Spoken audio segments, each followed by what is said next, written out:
'n Goeiemôre van my kant af, 'n voorreg om saam te kan wees en tyd saam te kan spandeer. Ons begin vanoggend met 'n nuwe fokus wat ons noem kerkas. En in die konteks van kerkas is dit belangrik dat ek en jy sal verstaan waaroor kerk gaan, want in elke aspek van waarmee jy betrokke raak hier, is daar 'n uitdrukking in die belangrikheid van waarvoor ek en jy deel geraak het van die liggaam van Christus.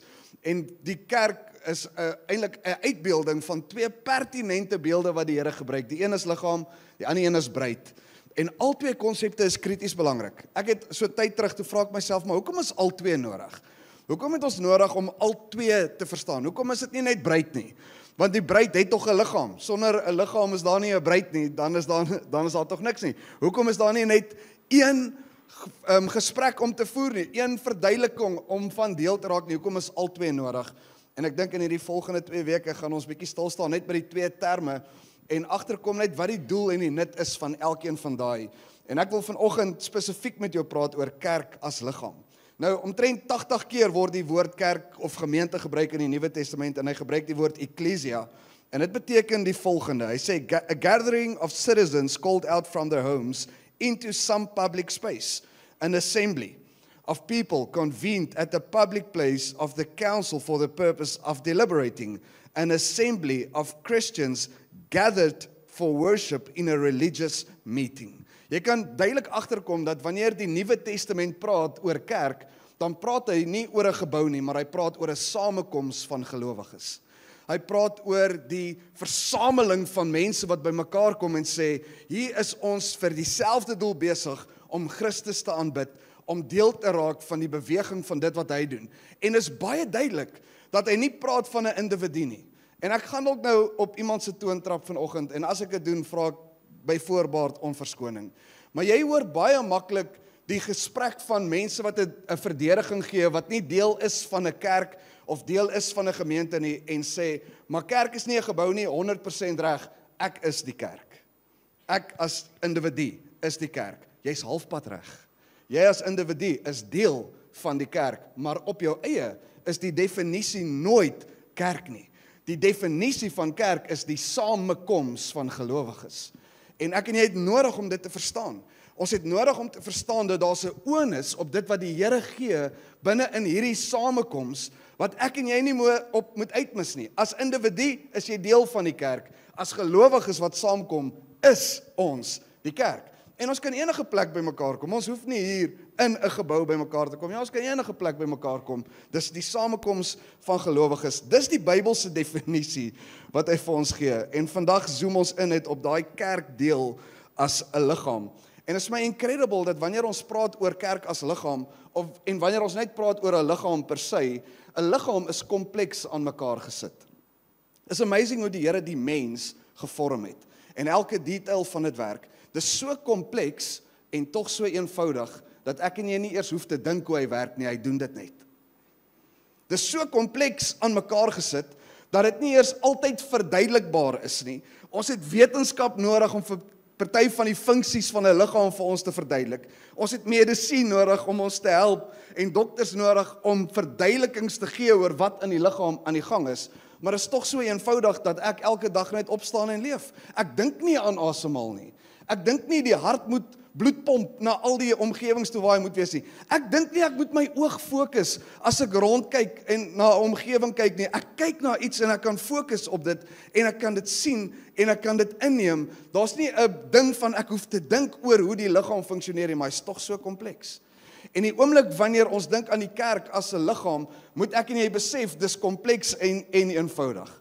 Daar's dinge wat ek en jy nie oor hoef te dink nie. Daar's dinge wat ons nie eers hoef te wonder nie. Dit gebeur net natuurlik as die liggaam funksioneer en doen wat hy veronderstel is om te doen. Weet jy wanneer raak die liggaam se kompleksiteit duidelik? Wanneer iets skeefloop.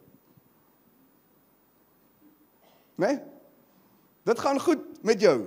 En jy dink nie aan jou liggaam nie. Ek het nou die dag met 'n ou gesels, hy het in 'n houtwerk ongeluk sy pinkie afgesny op een of ander manier. En hy sê vir my, jy kan nie dink wat die nut van 'n pinkie is tot hy nie meer daar is nie.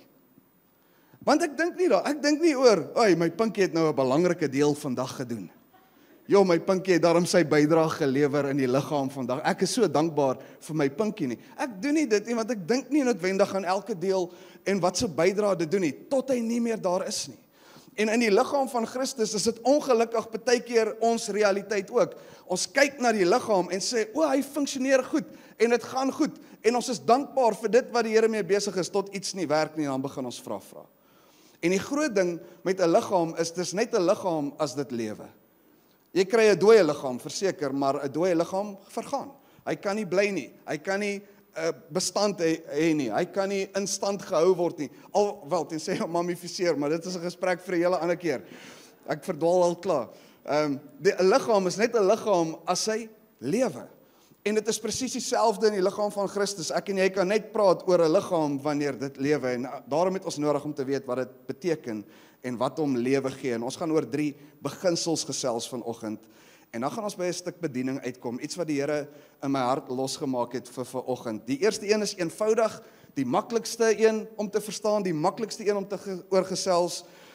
En dit is natuurlik dat Jesus is die hoof. Efesiërs 1 vers 22 en 23. Ek lees vir jou uit die Afrikaanse Nuwe Vertaling. Hy sê, ja, aan hom het God alles onderwerp, hom bo alles verhef en hom aangestel as hoof van die kerk. Die kerk is sy liggaam, die volheid van hom wat alles in almal vervul. Dis 'n incredible skrifgedeelte wat praat oor 2 beginsels wat die hoof kom uitdruk en wat die hoof se verantwoordelikheid is. Eerstens, net dat hy die hoof is, vorm hy die uitbeelding van dit wat die res van die liggaam vanaf moet kom. En dan praat hy oor, daar's hierdie uitdrukking van die volheid van hom wat alles in almal vervul. En dit is 'n incredible deel om te verstaan, so eenvoudig, maar so kompleks ook. Die hoof is die vervulling en die vervuldheid van die liggaam. As daar nie 'n vervulling is wat die hoof bring nie, is daar nie 'n vervuldheid vir die liggaam nie. Hy is die enigste definisie, hy is die enigste een wat bepaal wat die inhoud van die liggaam is. En wanneer hy nie die bepalende faktor van die inhoud van die liggaam is nie, is daar niks wat volheid bring in my lewe nie. Jy kan 'n liggaam hê wat organe het wat werk, maar as die hoof afgekap is, bestaan daai liggaam nie. Beteken daai organe niks nie. Jy kan 'n deel hê, jy kan 'n gesonde liggaam hê, alles kan goed lyk, alles kan in plek wees en proporsioneel kan dit selfs baie netjies wees en alles goed wees, behalwe as daar nie 'n hoof is nie, dan beteken hy niks. En wanneer die hoof teenwoordig is hy die bepalende faktor van die inhoud van dit wat die liggaam moet inneem. En dis wat kerk definieer. Kerk kan nie 'n plek wees wat ek die inhoud bepaal nie. Kerk kan nie 'n plek wees waar ons as mense net by mekaar kom en ons het 'n goeie gedagte of 'n goeie preek of 'n goeie belewenis en jy word net gemotiveer nie. Kerk moet bepaal word deur die inhoud van Christus. Sonder dit beteken dit absoluut niks. Sonder dit is daar nie lewe nie. Sonder dit is daar nie vervuldheid nie.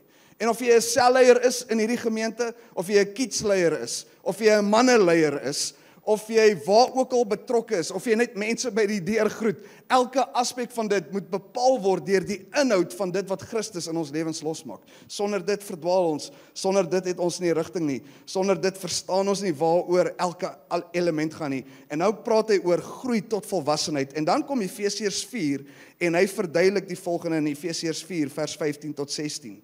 Hy sê, maar terwyl ons in liefde die waarheid betrag, in alles sou opgroei in hom wat die hoof is, naamlik Christus, uit wie die hele liggaam goed saamgevoeg en saam verbind deur die ondersteuning van elke lid gee volgens die werking van elke afsonderlike deel in sy mate. Die groei van die liggaam bevorder vir sy eie opbouing in liefde.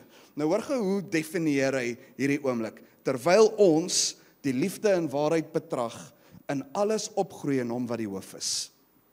Hy sê, hier is die ontdekking van die definisie van 'n liggaam. Wanneer die hoof die inhoud van die liggaam bepaal, moet die liggaam funksioneer in 'n stuk waarheid. Ek reageer op die sein wat vir my gestuur word.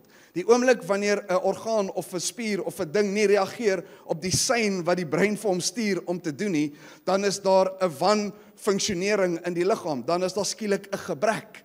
Skielik doen hy nie wat hy veronderstel is om te doen nie. En nou sê hierdie skrifgedeelte vir jou en my, ek en jy moet verstaan dat daar 'n reaksie is. Nie net is Christus die hoof van die liggaam nie, daar is 'n reaksie in die waarheid. En nou gebruik hy hierdie definisie, terwyl ons in liefde die waarheid betrag. En die oomblik wanneer hy daai woorde sê, dan sê hy, ek en jy het nodig om te verstaan, om 'n reaksie te hê tot dit wat in integriteit is met die hoof. Ek het nodig om te reageer op dinge wat my in integriteit hou met dit wat die hoof se waarheid vir my kommunikeer.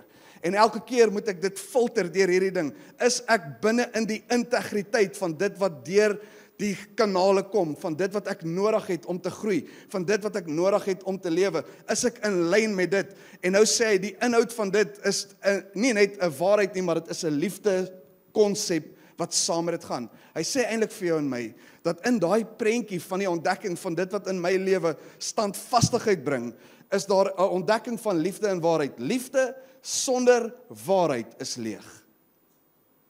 Liefde sonder waarheid is leeg. En waarheid sonder liefde is hard. En die oomblik wanneer hierdie twee bymekaar kom, nou sê hy, dit is nie 'n ding wat net spanning bring in my lewe of my verantwoordelikheid nie. Dis 'n ding wat in my lewe eintlik geaktiveer word. Ek is besig om elke deel van die inhoud van my liggaam te filter deur dit wat Christus in my lewe kom doen. Ek het die inhoud van die hoof en ek het die verhouding tot die reaksie van dit nodig. Die tweede een is die liggaam behels eenheid. Sodra iets afgesny word van die liggaam, is hy nie meer deel nie, het hy nie bestaansreg nie. Daar's net 'n eenheid binne in die liggaam van Christus. En Efesiërs 4 vers 1 tot 6 sê, ek vermaan julle dan, ek die gevangene in die Here, om te wandel waardig die roeping waarmee julle geroep is, met alle nederigheid en sagmoedigheid, met lankmoedigheid, terwyl julle mekaar in liefde verdra, en ernstig strewe om die eenheid van die gees te bewaar deur die band van vrede. Janine het dit nou net so incredible gelees. Dit is een liggaam. Hoor gou hoe maak hy ons duidelik nou op die getal 1. Dit is een liggaam en een gees, soos julle ook geroep is in een hoop van julle roeping, een Here, een geloof, een doop, een God en Vader van almal wat oor almal en deur almal en in julle almal is. Hy maak dit baie duidelik dat ons moet fokus op 'n getal 1. Wanneer hy praat oor die liggaam, dan sê hy, hier's die definisie en die uitdrukking van dit. Daar's 'n eenheid wat nie net in die liggaam gebeur nie, maar wat uit een hoof, een verstaan, een verduideliking, een uitdrukking wat in die doop is, een Here, een geloof, een elke aspek van dit wat dit volmaak. En dan gee hy 'n belangrike woord binne dit. Hy sê, ek vermaan julle om te wandel waardig die roeping waarmee julle geroep is. Hy sê, wanneer ons praat oor die konsep van die liggaam van Christus in die eenheid, is dit nie net 'n goeie gedagte nie, dis 'n roeping. Dis nie net iets wat ek en jy dink gaan ons sterk maak nie. Dis 'n verwagting van dit wat die Here in ons kom losmaak. Hy het 'n roeping wat ons intrek in hierdie liggaam in, en dan gee hy vir ons die karaktereienskappe van dit. Eerstens sê hy, dis nederigheid. Trots kan nie deel wees van die eenheid van 'n liggaam nie. Hoogmoedigheid bring verdeeldheid. En wanneer hy praat oor die roeping, dan sê hy, wanneer ek deel raak van die liggaam van Christus, verstaan ek dat daar iets van die nederigheid is, wat 'n diensbaarheid in my kom losmaak, wat my in 'n posisie sit van die verstaan van wat eenheid bewerkstellig. Ek bring en ek kom in 'n stuk nederigheid. En dan sê hy sagmoedigheid. Sagmoedigheid is beheerde krag. Sagmoedigheid is die plek, die beste om dit te verduidelik, is amper soos 'n wind wat waai. Dis die balans tussen 'n wind wat verwoesting bring en 'n wind wat verligting bring. Dis wat sagmoedigheid is. Dit klink so sagkens. Dit klink so 'n eenvoudige term, maar sagmoedigheid gaan oor beheerde krag. Die Engels gebruik die woord meekness. En meekness is eintlik 'n incredible konsep. Wanneer Aristotle dit verduidelik, dan sê hy die volgende: the man who is meek is the man who is always angry at the right time and never angry at the wrong time. Dis iemand wat die balans gevind het tussen om kwaad te wees vir die regte dinge en nooit kwaad te wees vir die verkeerde of uit die verkeerde perspektief uit nie. Dis die ontdekking dat in die eenheid wat die liggaam bewerkstellig, is daar partykeer konflik en daar is partykeer stryd en daar is partykeer goed wat uitgesorteer moet word. Maar wanneer dit gebeur, is dit altyd in lyn met die inhoud wat die hoof bepaal het vir die liggaam. En nie net my gevoel wat nou omgekrap is nie. Dis nie net my moment waar ek nou teleurgesteld is, iemand het my nou seer gemaak in die kerk nie. Iemand het nou iets gedoen wat my ontstel het nie. Hy sê die ontdekking van die eenheid van die liggaam lê nie net in 'n emosionele ding nie, maar die inhoud wat vir my die balans gee tussen die reaksie op wat goed is en wat kwaad is. Tussen dit wat gaan stig en dit wat gaan afbreek bring. En dan gebruik hy 'n derde term as 'n karaktereienskap van hierdie roeping vir die eenheid van die liggaam en hy sê lankmoedigheid. Ek hou van die woord lankmoedigheid want hy sê eintlik presies wat hy bedoel. Dis om lank moed te hou. Lankmoedigheid is om lank moed te hou met iemand. Lankmoedigheid gaan oor geduldig wees. Nou ek weet nie van jou nie, daar's tye wat ek en jy baie maklik op die plek is en op die pad stap waar ons sê, ek verstaan dat wanneer eenheid in ons liggaam werk of wanneer eenheid in 'n omgewing funksioneer, is nederigheid belangrik. En daar's tye wat ek maklik nederig is en daar's tye wat ek moeilik nederig is. Maar daar's tye wat ek dit reg kry. En dan is daar sagmoedigheid en ons sê ja, daar's tye wat ek dit goed reg kry om die balans te vind tussen dit wat verwoesting bring en dit wat verligting bring. Daar's tye wat ek dit baie goed reg kry, maar wanneer ons praat oor lankmoedigheid, is dit eintlik elke keer kortmoedigheid. Ons hou kortmoed met mekaar. Lankmoedigheid hardloop so uit. Die woord gee vir ons 'n definisie wat sê hou lank moed, maar die oomblik wanneer dit in die praktyk kom, dan is dit skielik kort. En as ek myself kry, is dit gone. As ek myself kry, dan het ek geduld verloor. Ek is een van daai individue. Ek is baie geduldig en baie goed daarmee met sekere dinge. Min dinge. Okay, dalk glad nie. Ek sukkel met dit. En wanneer ek hier staan en vandag met jou gesels oor die beginsel van dit wat die Here van jou en my verwag binne in 'n liggaam, dan praat ek met jou van 'n ontdekking wat elke individu moet maak, wanneer hy die karaktereienskappe gee en hy sê, hierdie is die roeping, waarvolgens jy waardig moet wandel. Want dis die prentjie wat hy vir ons skets. Hy sê nie net, hierdie is 'n roeping, figure dit uit en gee jou beste nie. Hy sê nee, wandel waardig die roeping waarmee jy geroep is, in die konteks van die eenheid van die liggaam, sodat jy met alle nederigheid en met alle sagmoedigheid en met alle lankmoedigheid die volgende kan regkry, mekaar in liefde te verdra. Sodat jy dit kan regkry om mekaar in liefde te kan verdra, sodat wanneer die inhoud van die hoof kom, wat met waarheid en liefde gekoppel is, dat jy die reaksie kan hê van nederigheid, sagmoedigheid, lankmoedigheid en 'n uitdrukking van 'n verdra van liefde. En ek love dit, dat dit eintlik so eenvoudig en so kompleks maak, dat ek nie eintlik eers hoef te dink aan dit nie. Dis veronderstel om deel te wees, want ek is die liggaam. Dis veronderstel om te werk. En die oomblik wanneer daar dit nie is nie, die oomblik wanneer 'n liggaam nie werk nie, dan kan jy amper dit gaan pinpoint en sê, daar's nie lankmoedigheid nie, daar's nie geduld met mekaar nie. Daar's nie sagmoedigheid nie. Daar is nie die vermoë om te kan verskil met mekaar en in mekaar se geselskap te kan bly nie. Daar is nie 'n plek waar binne mense bereid is om hulle self neer te lê nie. Jy kan dit amper elke keer gaan pinpoint. En dan hoor wat fokus hy op vers 3. Efesiërs 4 vers 3. En ernstig strewe om die eenheid van die Gees te bewaar. Dis nie 'n eenheid uit onsself uit nie. Dis die eenheid wat die Gees vir jou en my gee. Dis nie 'n eenheid wat ek en jy bewerkstellig nie. Dit is iets wat die Heilige Gees gee. Dis nie 'n eenheid wat ek en jy skep nie. Dis 'n eenheid wat ek en jy moet bewaar, sê daai skrif. En is 'n belangrike definisie vir jou en my om te verstaan. Ek en jy is nie die skeppers van eenheid nie. Ons is die bewaarders daarvan. En wanneer goed gaan insyfer in die liggaam in, wat die eenheid bedreig, beter ek en jy verstaan wat daai bewaring bewerkstellig. Want wat sê hy? Die enigste manier om dit te doen, is 'n band van vrede. Daai band van vrede is nie 'n band weer eens wat ek gebring het nie. Hy sê dis die eenheid wat hierdie Gees bewerkstel, wat hierdie eenheid bewerkstellig. Dis die Gees wat hierdie eenheid kom verbind aan jou en my. Dis eerstens die vrede, die band met vrede wat ek in die Here het. En uit daai band van vrede verbind ek my aan jou. En in elke konsep vat hy my terug na die funksionering en die roeping van die eenheid van hierdie liggaam. Reageer op die inhoud van die hoof van die liggaam in 'n reaksie tot dit waarmee hy besig is. En wanneer ek in daai plek is waar ek ontdek, ek skep nie eenheid nie, ek bewaar dit, begin ek veg vir die regte dinge. Want ons kom so maklik op die plek, ons sal as 'n voltydse span, sal ons baie keer sê, okay, wat gaan die eenheid bring? Wat gaan die eenheid losmaak vir ons? Wat het ons nodig om eenheid te bou in ons span? Ons vra dit gereeld vir mekaar. En skielik challenge die Here my en hy sê, daar is eintlik nie iets wat jy kan doen nou om die eenheid te bou nie. Jy moet dit bewaar. Ek is die gewer van die eenheid. Ek bring die gees van eenheid. En wat jy moet doen as 'n leier van 'n omgewing is bewaar die eenheid wat ek losmaak.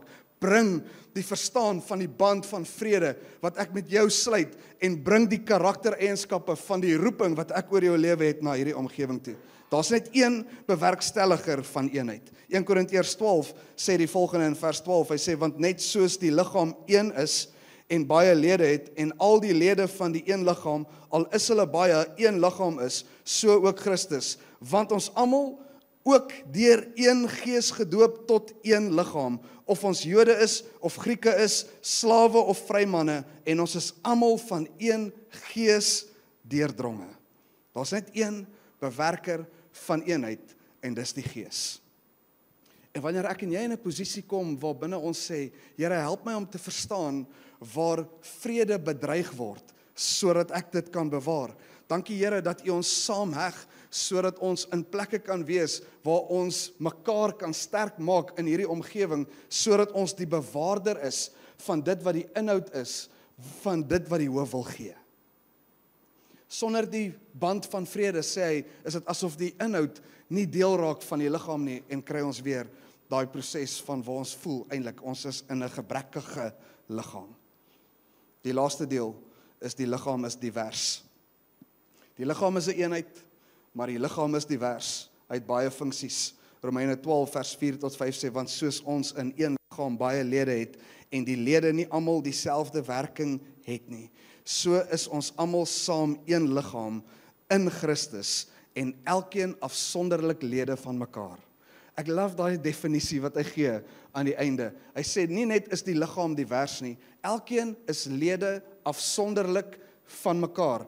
Elkeen het mekaar nodig. Die pinkie, of ek nou dink hy het 'n belangrike rol gebring of nie, hy het 'n deel wat hy bydra tot die eenheid van die liggaam. Hy het 'n funksie wat hy vervul tot die werking van dit wat die inhoud van die hoof mee besig is. Dis 'n deel van die proses en die funksionering van die liefde en die waarheid wat gaan na elke orgaan en 'n opdrag vir hom gee en sê reageer op die woord van dit wat die Here mee besig is. En dan gee hy vir ons hierdie uitdrukking in 1 Korintiërs 12 vers 4. Die worship team, julle kan my join hier voor. Ons gaan in 'n stuk bediening ingaan in hierdie volgende tyd. 1 Korintiërs 12 vers 4. Hy sê daar's wel 'n verskeidenheid van genadegawes, maar dit is dieselfde Gees. En daar's 'n verskeidenheid van bedieninge en tog is dit dieselfde Here. En daar's 'n verskeidenheid van werkinge en tog is dit dieselfde God wat alles in almal werk. Maar in elkeen word die openbaring van die Gees gegee met die oog op wat nuttig is. Dis 'n kritiese, belangrike skrifgedeelte. Dis 'n kritiese, belangrike definisie wat hy vir jou en my kom losmaak. Dis 'n verstaan van wat hy bymekaar bring uit 'n verskeidenheid uit, maar ook die uitdrukking van wat hy wil losmaak. Hy sê daar's wel 'n verskeidenheid van genadegawes. Wanneer Paulus 1 Korintiërs 12 skryf hy vir 'n gemeente wat verdeeld is. Hy skryf vir 'n gemeente wat eintlik in faksies begin beweeg het en mense begin najaag het en gesê het, ek behoort aan Paulus, ek behoort aan Apollos, ek behoort aan Cephas, en hulle sit hulle self in groeperinge, en dan sê hulle, maar kyk wat doen ek, en kyk wat doen ons groepering, en kyk waarmee is ons besig, ons behoort aan hierdie deel. En Paulus skryf Korintiërs, en hy sê vir hulle die ontdekking van die faksies wat julle gemaak het, of die uitdrukking van verskillende dele van die liggaam, het julle eintlik die essensie van die liggaam verloor. Dis een God, een liggaam, een funksionering, een hoop, een geloof, een doop. En nou sê hy, daar's 'n verskeidenheid van dinge wat gebeur, daar's 'n verskeidenheid van gawes, maar elkeen dien eintlik die liggaam. En hoor wat is die uitdrukking waarmee hy besig is? Maar aan elkeen word die openbaring van die Gees gegee met die oog op wat nuttig is. Wat sê hy? Hy sê julle hardloop agter die gawes aan wat belangrik is, maar julle mis die Gees wat dit gee. En ek en jy kom so maklik op die plek waar ons wil weet, wat is my gawe? Wat is my gawe? Wat is my deel? Waarmee is ek besig? Wat is dit wat die Here in my losmaak? Wat is my gawe, want ek het nodig om dit te weet. Jy het nodig om dit te weet, maar weet jy wat sê hierdie skrif? Hy sê die eerste vraag wat jy moet vra is, Here, gee my 'n openbaring van die Gees. En hier's die mooi deel van dit. Hy sê aan elkeen word die openbaring van die Gees gegee. Dis klaar gedoen. Hy sê ek het klaar dit bewerkstellig. Ek het klaar dit losgemaak. Ek het klaar die definisie kom gee. Ek het klaar die uitdrukking en die uitbeelding van my volheid kom gee. Ek het klaar alles gedeponeer in elkeen wat nodig het om te reageer en te verstaan wat die volheid van die Gees bewerkstellig binne in my. Aan elkeen is die openbaring van die Gees gegee. En dan sê hy, hier's die belangrikheid van dit, met die oog op wat nuttig is. Met die oog op dit wat nut bring tot die liggaam, met die oog op dit wat nut bring tot 'n omgewing, met die oog op dit wat nuttig is vir alles wat die hoof weer eens bewerkstellig. As ons praat oor die liggaam van Christus, is dit die grootste ontdekking om te maak, Here, gee my 'n openbaring van u Gees, sodat ek kan ontdek wat nuttig is in hierdie funksie wat ek moet vervul. Ek is dalk 'n pinkie en ek dink is min, maar wat is my nut wat ek bring? Ek is 'n arm, Here, maar help my om te verstaan, wat is die nut wat ek bring? Elkeen is gegee afsonderlik, met die oog op wat nuttig is. Nie vir jouself nie, maar tot die opgroei van die liggaam, tot die opbou van die liggaam, tot die diensbaarheid van die liggaam, tot die uitbeweeg van die liggaam.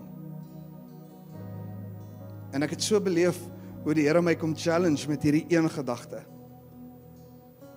Wat is jou nut in die liggaam?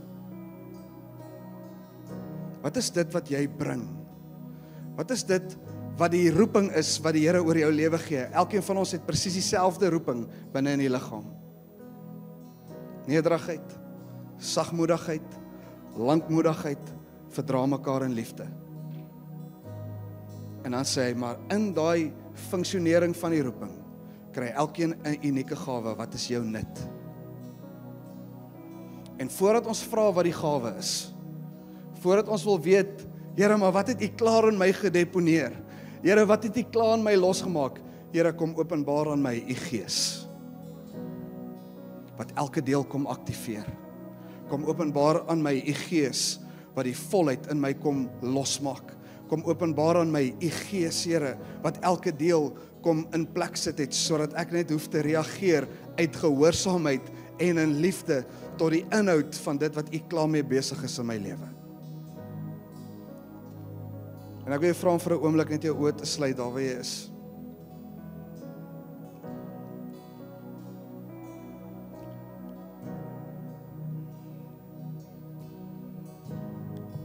Vanoggend is 'n belangrike vraag vir jou.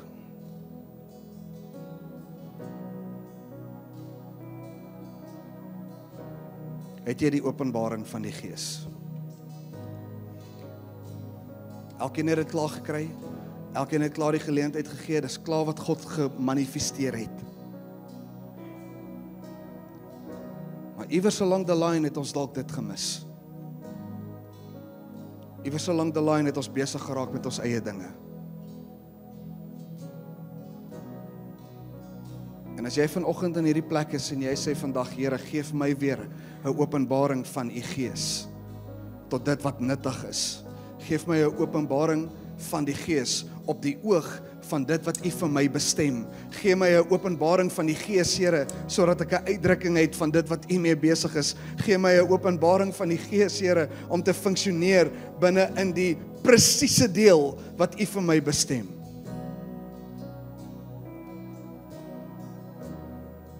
En as jy in hierdie plek is vanoggend en jy sê, Here, openbaar u Gees aan my vanoggend, wil jy nie vir 'n oomblik jou hand in die lug steek daar waar jy is nie? En ek wil jou vra vanoggend om hom daar te hou vir so lank as wat jy kan, as jy hom opgesteek het. Here, vanoggend kom ons met 'n opregte hart. Here, vanoggend kom ons met 'n gereedheid om nie net te sê ek is in die liggaam van Christus nie, maar om te verstaan wat die openbaring is van u Gees, om te verstaan van dit wat u mee besig is, Here, in die liggaam, om toe te laat, Here, om te werk soos wat u wil hê ons moet werk, Here, en soos wat ons vanoggend hier is, met 'n reaksie, Here, ek steek my hand op vandag, Here, kom wys vir my weer opnuut, kom openbaar u Gees aan my, met die oog op wat nuttig is, bid ek, Here, dat ons begin sien wat daai deel is, dat daar iets in ons gees begin loskom in hierdie oomblik, dat daar iets in ons harte is, Here, wat begin resoneer, dat daar 'n passie is, wat in hierdie oomblik aan die brand gesteek word, dat daar iets is, Here, wat begin borrel in my, wat ek nie kan keer nie, waarbinne ek kan sê en uitnooi, kom Jesus, en kom doen wat u wil doen, maar 'n ontdekking het ook van die uitdrukking van dit, Here, stuur my, Here, gebruik my, maak my bewus van dit wat u wil doen, in en deur die deel van die liggaam waarvan ek 'n lid is. Dankie, Here, dat ek nie op my eie hoef te wees nie. Dankie, Here, dat ek nie op my eie ooit hoef te staan nie. Dankie, Here, dat u woord my die hele tyd verbind aan dit. En hoe u woord eintlik so incredible ons inbind binne daai konteks ook.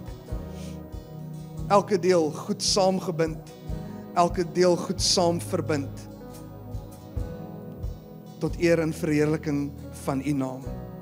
Goed saamgevoeg en goed saam verbind deur die ondersteuning wat u vir die hele liggaam bring. En ek bid, Here, dat soos wat ons in hierdie oomblik vanoggend is, dankie dat ons u kan vertrou, Here, vir die inhoud van die liggaam, vir dit wat nodig is. Dat ons nie hier by mekaar kom en tyd mors nie.